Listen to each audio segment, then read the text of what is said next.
Oops, pray muna tayo. In the name of the Father, the Son, the Holy Spirit. Amen. Panginoon, maraming salamat na naman po sa biyaya ng buhay, biyaya ng lakas na pinagkaloob mo sa amin sa araw nito.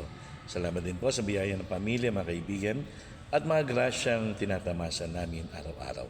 Panginoon, sa araw na ito, naway patnubayan mo kami, gabayan, naway ligtas ang mga biyahe namin, papuntang mga trabaho, eskwelahan, anuman ang nagagawin namin sa araw na ito. Ilayo mo kami sa lahat ng kapamakan at karamdaman, Panginoon, upang may pagpatuloy ka naming mabigyan ng papuri.